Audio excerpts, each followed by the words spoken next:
tu es en train de marcher, tu n'as pas encore accepté le fait de t'aider d'un outil technique, que ce soit une canne, un déambulateur. Donc, tu marches difficilement.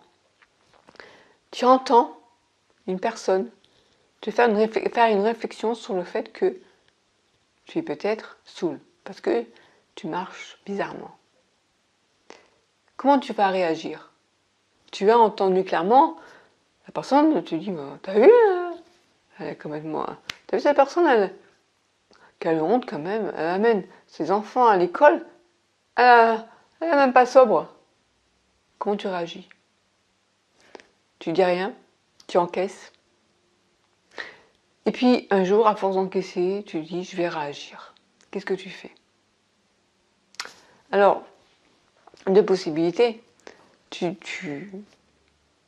répliques de manière négative, parce que tu es en colère, parce que tu ne veux pas te laisser faire, parce que tu les en balader, enfin, presque tu les insultes. Ou, autre possibilité, non mais il y a même trois possibilités. Deuxième possibilité, tu vas expliquer que tu as une sclérose en plaques, ce qui explique pourquoi tu marches mal, qu'il existe des troubles invisibles. Bon là, en l'occurrence, c'est quand même un trouble visible, mais qu'on interprète mal. C'est pas parce que j'ai l'air d'avoir bu que je suis saoul. En fait, pas du tout, c'est une maladie. Ce qu'on appelle, comment on appelle ça? Une ataxie cérébelleuse, je crois. Ou troisième possibilité, tu prends avec humour. Et finalement, tu vas te retourner la situation, c'est la personne en face qui va se sentir mal.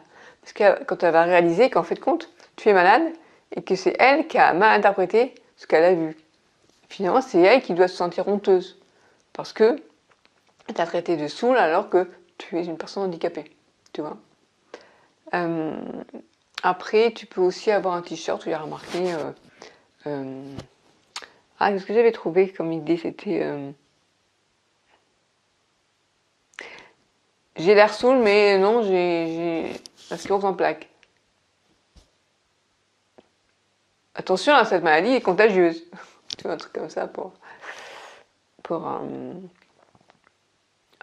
je sais pas comment, voilà, on peut réagir avec humour et en même temps, on sent que tu as envie de, voilà, de leur dire, bon, maintenant c'est moi qui vais me manger. Hein. Si la maladie était contagieuse, toi, tu aurais les foies. Bref, alors il y a d'autres situations, il y en a plein de situations dans lesquelles on ne sait pas toujours comment réagir. Il y a notamment, ça c'est quelque chose qui revient souvent, c'est les files d'attente. Quand tu n'es pas en fauteuil roulant et que tu te retrouves avec carte invalidité et les gens ne voient pas que tu as un handicap, ils ne le voient pas. Ils pensent que tu racontes des cracks. Et il y a des gens vraiment méchants qui peuvent réagir. Et puis à côté de ça, il y a des gens très gentils qui peuvent être maladroits sans faire exprès. J'ai notamment l'anecdote à me raconter. La dernière fois, je suis allée faire des courses avec mon aide de vie, j'étais en fauteuil roulant. Il y a un monsieur très gentil qui en fait, la caisse était fermée. Enfin, elle fermée après lui. Et quand on est arrivé, il a dit la caisse est fermée. Et là, la caissière a dit vous pouvez y aller parce que finalement, c'était la seule caisse pour handicapés qui était ouverte. Et ce monsieur a dit passez. Et on a dit mais non, c'est bon, allez-y, on passera après. Il a poussé ses affaires, il nous a laissé passer. Il dit non, mais je suis sensibilisée à un handicap parce que j'ai mon père qui était, et là, elle a dit, dans le même état que cette personne, moi. Et ça m'a un peu dérangée parce que de dire dans le même état que moi, j'avais failli me lever en disant, vous voulez voir mon état? C'est pas parce que je suis en fauteuil roulant que je suis grabataire ou... Mais bon, c'était gentil de la part de ce type, donc j'ai rien dit. Il a fait de l'humour avec l'aide de vie, il était très sympa, hein, franchement. Mais voilà, il y a des fois où même quand les gens sont sympas, ils peuvent être maladroits. Parce que voilà, la personne qui, dans le même état que moi, quel état j'ai, je suis en fauteuil roulant, c'est ça. Et bon, bref.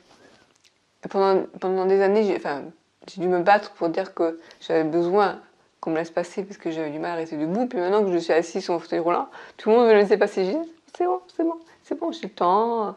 Ce jour-là, voilà.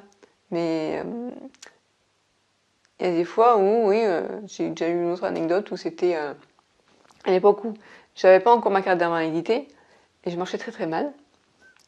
Je crois même que j'étais en poussée, enfin je sais plus.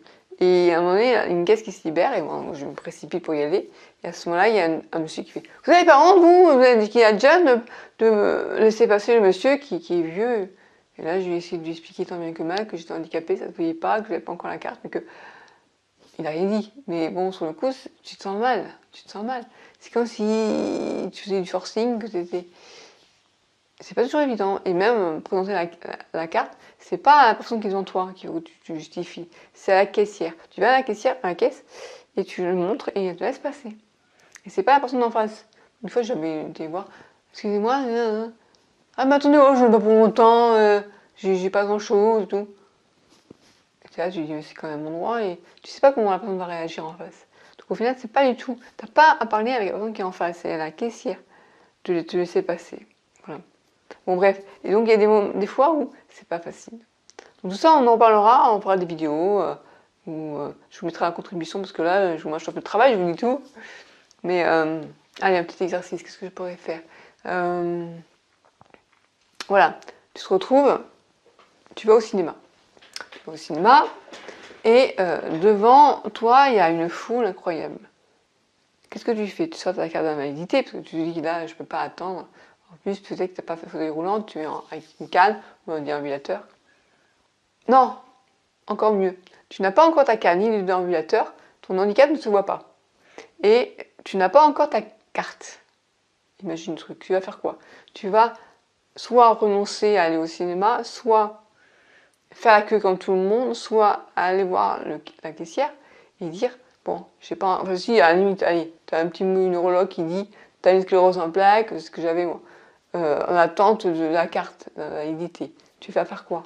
Tu vas y aller et tu vas demander à la caisse ou tu renonces et tu fais la queue comme tout le monde? Qu'est-ce que tu fais? Ou tu vois les personnes qui sont devant toi et tu oh, à tout le monde, là, j'ai la carte. J'ai pas encore la carte, mais je suis handicapée ou tu fais celle qui a du mal à marcher ou comment tu réagis face à ça, tu vois? Question. Pas évident parce que tu sais que le handicap ne se voit pas, mais que tu es très mal à rester debout. De l'autre côté, tu n'as pas encore la carte, donc tu ne peux pas montrer que tu es prioritaire. De l'autre côté, bon, faire la queue comme tout le monde, ça c'est difficile. Et les gens peuvent comprendre. Voilà. Donc comment toi tu réagirais? À la prochaine fois.